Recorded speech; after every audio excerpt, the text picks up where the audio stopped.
Selamat malam. Assalamualaikum warahmatullahi wabarakatuh. Ya, hari ini kita belajar tentang gugurnya hak menuntut. Di dalam konsep hukum pidana, kehilangan suatu hak menuntut atau hak menjalankan hukuman terdapat pada KUHP, yaitu titel ke-8 buku 1. Ingat, titel ke-8 buku 1 KUHP, lebih jelas di situ berbicara tentang batasan hak menuntut dan hak untuk menjalankan suatu pidana. Tetapi secara garis besarnya saya beritahukan bahwa hak menuntut itu dibatasi dengan putusan pengadilan. Putusan pengadilan itu yang sudah bersifat ingkrah, ya. Jadi bersifat ingkrah di mana bahwa terdapat kasus yang sama terhadap tersangka itu tidak bisa dituntut kembali. Contoh, saya contohkan, misalkan ini si X. Si X ini melakukan tindak pidana pencurian pada tahun 2019.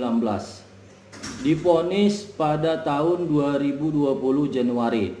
Ternyata si X ini memiliki riwayat pidananya sebelum 2019, terdapat 2017, yaitu dengan hal yang sama, yaitu tuntutan tentang pencurian.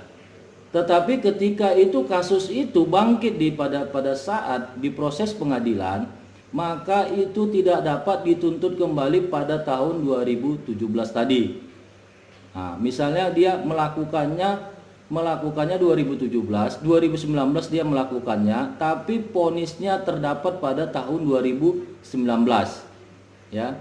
Jadi tidak bisa digabungkan kedua pidana itu tahun yang berbeda, tidak bisa digabungkan menjadi satu misalkan di 2019, tetapi harus berbeda, ya, karena dia hanya cukup satu hukuman saja yang bisa diberikan oleh pengadilan, tidak boleh lebih.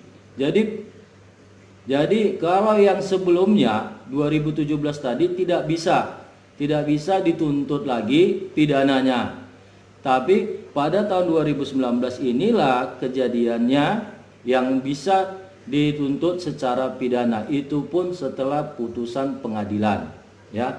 Jadi hak kita, misalkan Anda dirugikan pada tahun 2017 itu, Anda merasa dirugikan bahwa di rumah Anda telah terjadi pencurian dengan pelaku yang sama, jam yang sama, waktu yang sama, maka pada tahun 2017 itu tidak bisa Anda tuntut walaupun Anda mengetahui tersangka itu sedang dalam proses pengadilan di 2019.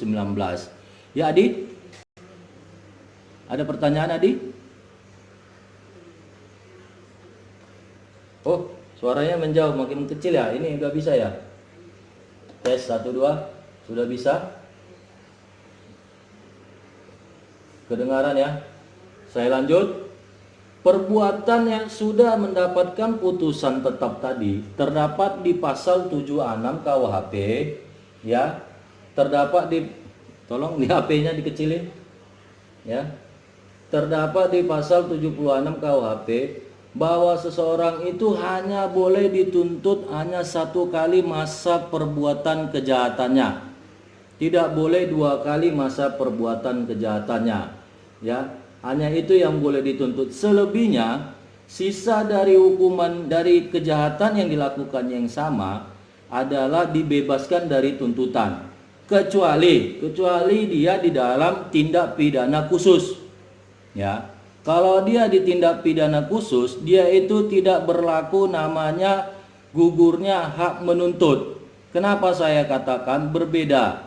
Misalkan dia melakukan kejahatan pemerkosaan, tetapi di sisi lain dia melakukan tindak pidana narkotika, atau misalkan hasil tindak pidana narkotika itu dia terdapat korupsi.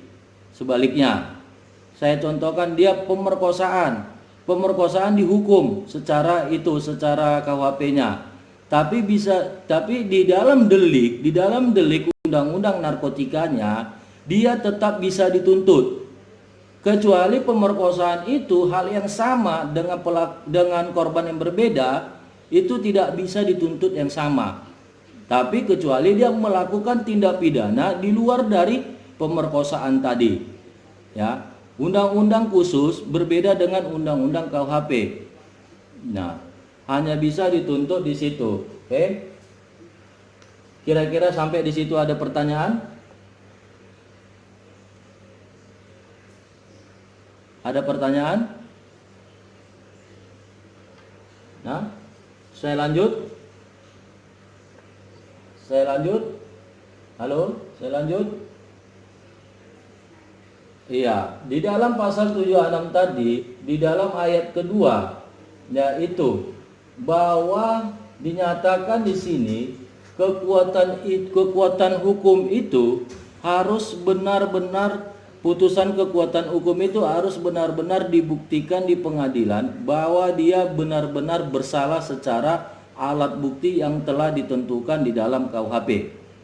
Jika itu tidak benar, dilakukan penuntutan itu tidak terbukti, maka secara tidak langsung dia akan dibebaskan secara hukum. Tuh, yang terdapat di pasal 191 ayat 1 KUHP. Dia dilepaskan pelepasan secara dari segala tuntutan hukum. Ingat, di pasal 191 KUHP. Ya. Jadi sudah cukup terang bahwa yang berlaku hak menuntut itu hanya di dalam KUHP. Ya, pasal 76, pasal 191 ayat 1 dan ayat 2 KUHP. Selebihnya di luar dari KUHP itu dinyatakan dia tidak dapat menggugurkan pidananya. Kalau di KUHP dapat menggugurkan pidananya. Caranya bagaimana? Yaitu pertama kadaluarsa, yang kedua dengan perbuatan hukum yang sama. Kalau yang sama kejadian pidananya, maka dia tidak dapat dituntut hanya satu kali. Paham ya? Oke, ingat itu batasannya. Jadi tidak boleh lebih, tidak boleh kurang, harus sesuai dengan masa pidananya. Pidananya apa, itu yang akan dituntut. Oke? Sampai sini kira-kira ada pertanyaan?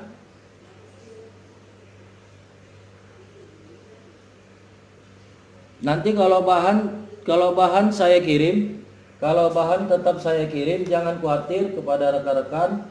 Bahannya tetap ada saya kirim melalui email grup kita nanti, ya. Bahannya saya kirim, jangan khawatir. Gak usah dicatat. Lebih nanti bahannya ini dipelajari, saya sudah siapkan. Jadi rekan-rekan nanti tinggal langsung di copy, dibaca. Jadi saya sudah siapkan, gak usah khawatir. Jadi sambil bekerja sambil bisa membaca ini. Oke? Sampai sini kira-kira ada pertanyaan? Cukup? Bagaimana dengan tugas kita?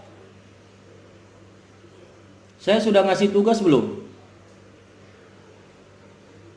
Belum ya? Kayaknya udah ya, pertemuan kemarin udah saya kasih tugas belum? Belum ya? Sebelum corona?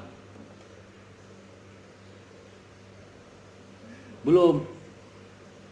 Saya rasa nggak usah ada tugas. Pengen ada tugas atau enggak nih? Kira-kira kita?